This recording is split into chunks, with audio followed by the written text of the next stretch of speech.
खमा गणिसा, welcome back to my channel Usha Rathore. कैसे हैं आप सब? आई होप आप सब ठीक होंगे। मैं भी बढ़िया हूँ। तो कुछ दिन से मेरे ब्लॉग्स नहीं आ रहे और उसका रीज़न भी आप लोगों को पता है। दादू सा शांत हो गए, तो आज उनको 8 दिन हो गए। तो हमने दादी सा को तो कभी देखा ही नहीं था, ना मम्मी ने देखा ना हमने देखा। वो बहुत पहले शांत हो गए थे, मतलब जब काको सा 2-3 साल के थे तभी वो एक्सपायर हो गए थे। बस दादू सा को ही देखा था हमने तो, और वो भी आज हमारे साथ नहीं है। मतलब ऐसा भरोसा ही नहीं होता, मन में ऐसा लगता ही नहीं है कि दादा अब हमारे बीच में नहीं रहे। हम सब उनको दादा ही बोलते थे, जो भी मतलब हम नहीं, जो भी यहाँ छोटे बड़े सब है ना, वो सब उनको दादा ही बोलते थे हम लोग। तो मन में भरोसा ऐसा होता ही नहीं है कि दादा हमारे बीच में नहीं रहे। अब ऐसा लगता है अभी आएंगे बाहर से, खेत से आएंगे, खाना जिमेंगे, ऐसा लगता है। और मतलब इतना कोई ज़्यादा बीमार भी नहीं रहे वो। बस 2 महीने पहले उनके फेफड़ों में थोड़ा पानी भरा था, तो बस वो ट्यूब निकाल कर और ट्यूब डलवा दी थी, फिर वो ठीक हो गए वापस। और मतलब स्ट्रॉन्ग थे वो, खेत पर आना जाना उनका ऐसा था, बिल्कुल ऐसा नहीं था कि बीमार थे ऐसे। बस वो 10 दिनों में ही बीमार हुए थे, और मैंने दिखाया था आप लोगों को कैसे सिचुएशन थी उनकी। बट जब शांत हुए उसके 2 दिन पहले मतलब ऐसे रिकवर से हो गए थे। हमें लगा मतलब ठीक हो जाएंगे दादू सा। तो डॉक्टर ने भी बोला कि आप एक बार इनको अजमेर दिखा दो। तो जो उनके ड्रिप वगैरह लगाने आते थे, उन डॉक्टर ने उनको अजमेर ले जाने का बोल दिया 2 दिन पहले, क्योंकि डॉक्टर को भी लगा कि शायद ये ठीक हो सकते हैं।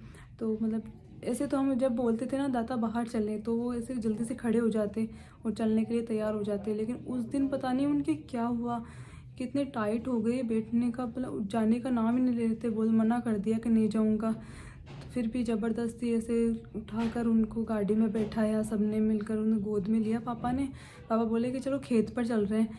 बोले नहीं, आज मतलब बिल्कुल ही मना कर दिया कि नहीं जाना। फिर उनको ज़बरदस्ती गोद में पापा लेकर गए, गाड़ी में बैठाया, और गाड़ी में बैठाते उन्होंने जैसे आँखें घुमा ली। तो हमें लगा ये क्या हो गया। फिर उनको पानी वानी पिलाया, उनकी पल्स वगैरह चेक करवाई। तो डॉक्टर ने बोला अभी मतलब ऐसे ही थोड़ा घबराहट की वजह से हुआ है, गर्मी भी तो है, तो इनको ले जाओ अजमेर। तो हम उनको अजमेर लेकर गए, और डॉक्टर ने साफ मना कर दिया कि कोई मतलब नहीं है, क्यों लाए हो यहाँ पर। तो फिर वापस रवाना हो गए वहाँ से। फिर उनको पुष्कर में से प्यास लगी, तो उनको पानी पिलाया।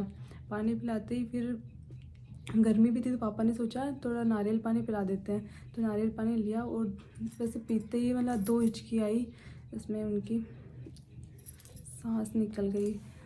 तो मतलब सब बहुत अजीब सा हो रहा है हमारे लिए। और उनके रूम में मतलब जाने का मन ही नहीं करता कि रूम में जाएं।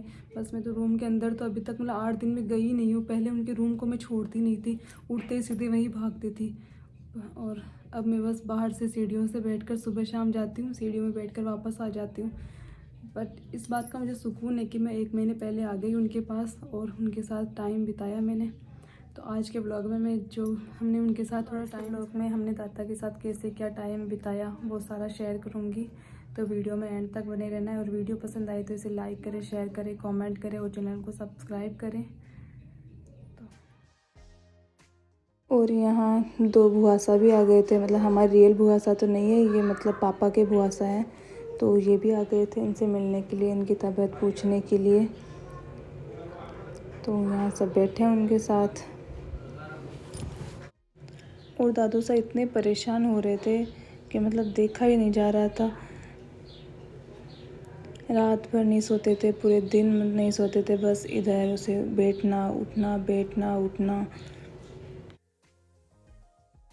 और हमें सबसे ज़्यादा पछतावा उनको अजमेर ले जाने का हुआ, क्योंकि वो 17 को शांत हुए, वो 16 को उन्होंने बिस्किट भी खाए, चाय भी पी, कॉफ़ी भी पी, और बार बार अपने आप उठ रहे थे।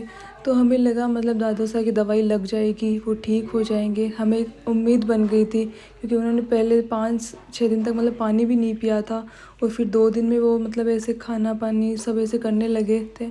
तो हमने सोचा क्या पता दवाई भी लग जाए।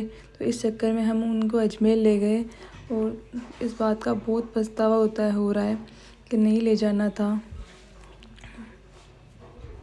हमने लास्ट टाइम में उनका घर छुड़वा दिया।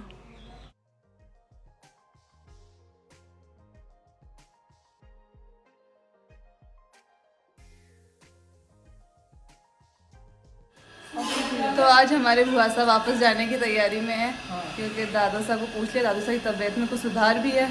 तो पुप्पो साहब की वहाँ तबीयत ख़राब रहती है, तो उनको अकेला नहीं छोड़ सकते, इसलिए वो बस मिलने आए थे दादू साहब से। तो बस आज जा रहे हैं वापस, है ना बुआ साहब? कल जा रहे हो?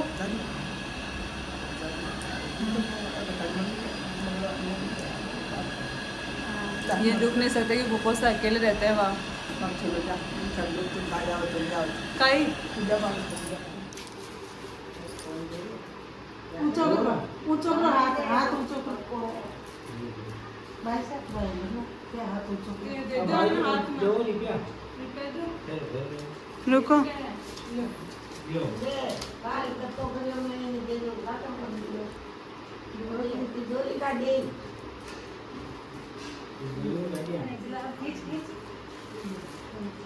बेस भी दे दो वो हसन।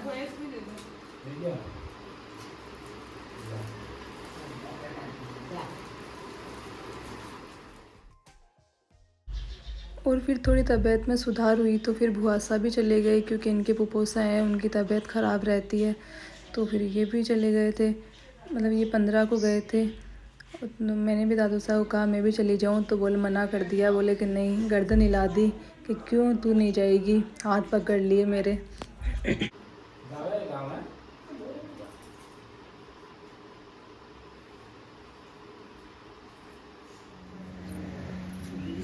वो दादू साहब स्मोकिंग करते थे, तो मतलब इनका मन होता था तब इशारा करते थे। वैसे बोली तो 4-5 दिन पहले ही ऐसे बोलना बंद हो गए थे, बस इशारा करते थे सिगरेट का ऐसे 2 उंगलियां करके, तो उससे हम समझ जाते और फिर ज़्यादा नहीं पीते थे, बस 1-2 फूंक खींच कर फिर मना कर देते।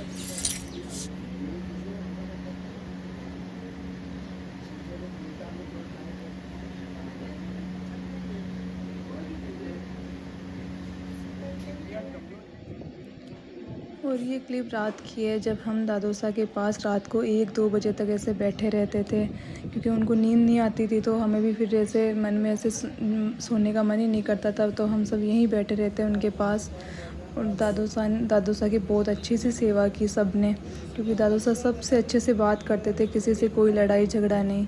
ऐसा बोला जाता है ना कि इंसान आखिरी में अपने जो मीठा बोलना है वही लेकर जाता है, तो वही सब था। और हम सब दादू साहब को बहुत ज़्यादा मिस कर रहे हैं।